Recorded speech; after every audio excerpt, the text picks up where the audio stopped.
What happens to a man who cuts off the hand that fed him? What becomes of a son who chooses a woman's bed over his mother's blessing?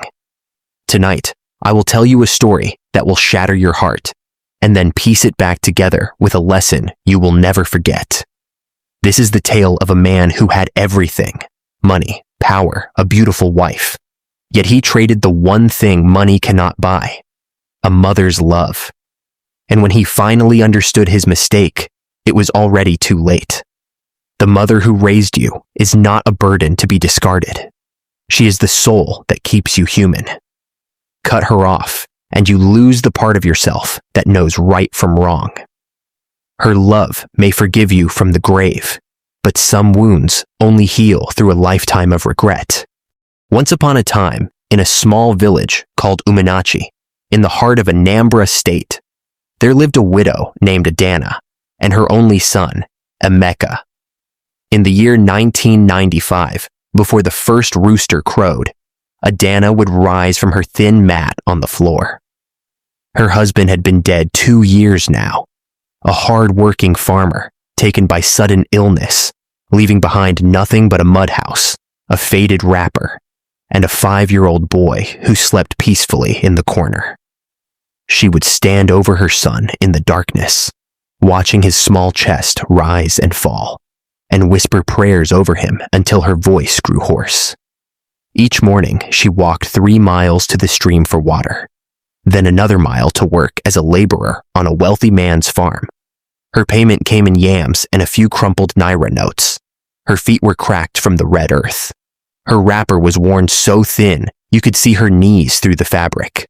But her eyes remained soft whenever they fell upon her son. When Emeka turned 8, his teacher visited their small compound one evening. The boy was brilliant, the teacher said, the brightest student he had ever taught. But school fees were due, and without payment, Emeka would be sent home. That night, Adana did what no mother should have to do. She sold her late husband's farming tools, the only memory she had left of him. When that was not enough, she sold her second wrapper, the one her own mother had given her on her wedding day. She walked barefoot to the school the next morning and paid the fees in coins and crumpled notes, her hands trembling. When Emeka noticed his mother wearing only her old faded wrapper, he asked where the pretty one had gone. She smiled and told him it had gone to buy his future. Years passed in a blur of sacrifice. Adana worked herself to the bone so Emeka could attend secondary school, then university. She went hungry so he could eat. She walked through rain so he could have transport money. On the day he left for university in Lagos, he knelt before her in the dusty compound. He promised her that one day he would build her a mansion, that she would never suffer again. She placed her calloused hands on his head and told him she did not need a mansion. She only needed him to remain a good man. He promised her that too. And so Emeka went to Lagos with nothing but his mother's blessing and his own determination. He did not know then that this blessing would be the only thing standing between him and complete destruction. Before we dive in, can I ask you for a quick favor? This story took days of effort, writing, recording, editing, every moment crafted with care. Supporting me doesn't cost a thing, but it means the world. So if you enjoy what you're seeing, tap that like button, subscribe if you haven't yet, and drop a comment with your location. I'd love to know where you're tuning in from. I read every single one, and I'll be shouting out some of you in the next video. All right, let's get back to the story. 15 years later, Emeka had become a wealthy real estate developer in Lagos. He drove a sleek Mercedes through the crowded streets of Lekki. He wore suits tailored in Italy. He commanded boardrooms where powerful men twice his age listened when he spoke. But he had not forgotten his mother. Every month, money arrived in Uminachi. Every Sunday, his phone call came like clockwork. Twice a year, he visited the village, his car loaded with gifts for her and the neighbors. When his Lagos friends mocked him for being too attached to his village mother, he would silence them with a single look. "That woman is the reason I am standing here," he would say. "Any man who forgets his mother has forgotten himself." Then came the night that changed everything. At an exclusive business gala in Victoria Island, under crystal chandeliers that sparkled like captured stars, Emeka saw her, Zainab. She was tall and elegant, educated abroad, from a wealthy Lagos family that had never known want. She moved through the room like she owned it, and when her eyes met his, something shifted in Emeka's chest. They began dating. 3 months in, Emeka told her about his mother, about her sacrifices, her prayers, her love that had carried him through every storm. He spoke with such reverence that Zainab's expression flickered just for a moment with something he could not quite name. "How lovely," she said, smiling. "I would love to meet her someday." Emeka beamed. He did not notice the slight pause before the word lovely. 6 months later, he brought Zainab to Umunachi. Adana had prepared for days, cleaning her modest house until it shone, cooking all of Emeka's favorite dishes, buying a new wrapper, her first in years, just to look presentable for her son's woman. When the car arrived and Zainab stepped out in her designer dress and imported heels, Adana rushed forward with open arms. "Welcome, my daughter," she cried, embracing Zainab warmly. "You are the answer to my prayers. Any woman my son loves is my own daughter." But watch how Zainab's eyes moved around that compound. Watch how she stiffened in the embrace. Watch how her manicured fingers hesitated before touching the wooden chair, how she wiped it subtly with a tissue before sitting down while Adana's back was turned. Some people see a mother's love. Others see only what they consider beneath them. If you've ever seen someone look down on a parent who sacrificed everything, tap the like button, because this story is about to take a turn. That evening, Adana served a feast: pounded yam, egusi soup with stockfish, fried plantain, jollof rice. She had spent her savings on this meal. Zainab barely ate. She pushed the food around her plate, claiming she was watching her diet. Later that night, in the room Adana had given up for their comfort, Zainab's mask fell away completely. She whispered harshly that she could not stay in this place. The food was too heavy. There was no air conditioning. She had seen a lizard on the wall, and Emeka's mother kept calling her daughter as if they were already married. Emeka tried to explain that this was his home, that his mother had prepared everything with love. Zainab looked at him with cold eyes and said she had thought he had moved past all this. Back in Lagos, the campaign began. It was subtle at first, like slow poison. Zainab never directly insulted Adana. Instead, she used sighs and implications. She worried aloud about how his business partners would see him if they ever visited his mother's house. She wondered whether Adana would be comfortable at their wedding, surrounded by guests who were so different from her. She questioned whether his mother was perhaps too dependent on him. Emeka defended his mother at first, but Zainab was patient. She planted seeds of doubt and watered them with carefully timed tears. 1 year into their relationship, during wedding planning discussions, Zainab said that perhaps it would be best if his mother did not sit at the high table. She would not know how to behave, Zainab reasoned. She might embarrass them. When Emeka protested, Zainab began to cry, accusing him of always choosing his mother over her. She threatened to call off the wedding entirely.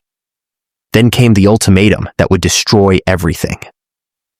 Zainab told him through tears that she loved him but could not build a life with a man tied to his mother's apron strings.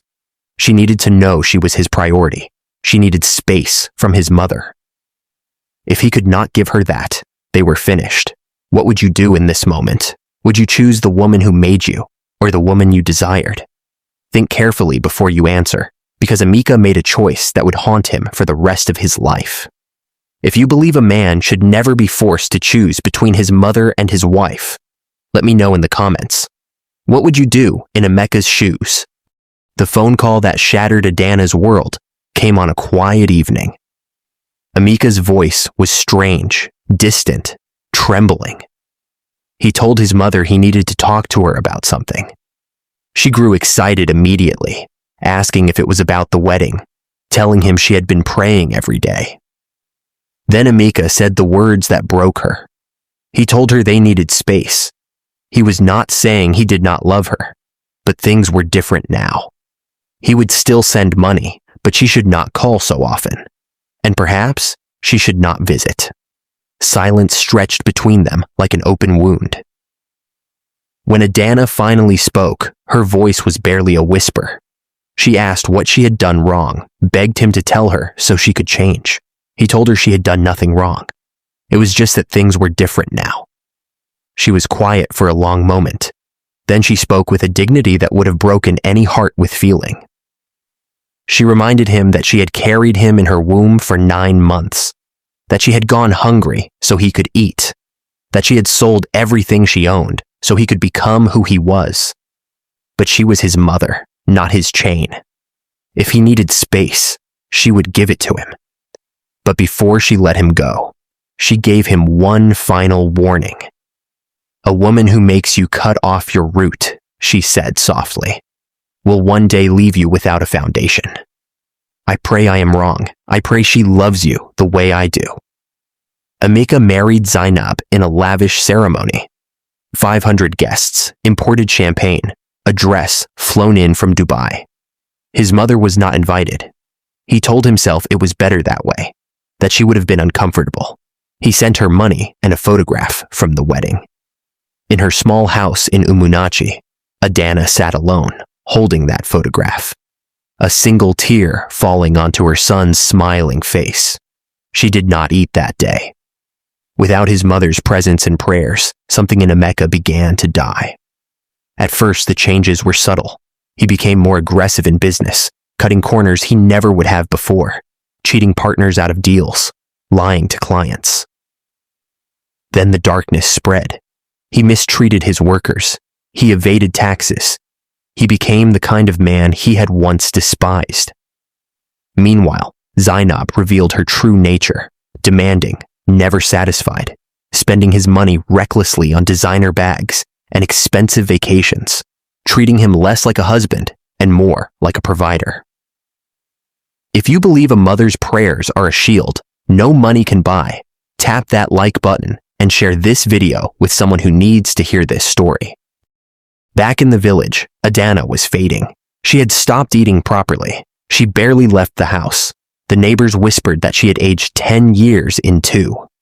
She still prayed for Emeka every day, but her body was surrendering even as her spirit refused to stop loving him. A neighbor named Mama Chioma called Emeka with urgent news. His mother was not well, she said. She believed Adana was dying of heartbreak. Emeka felt his chest tighten. He wanted to go. He started packing a bag. Then Zainab walked in and asked where he was going. When he told her, she rolled her eyes. "Your mother is always sick," she said coldly. "She is manipulating you. If you go now, you are telling me she matters more than I do."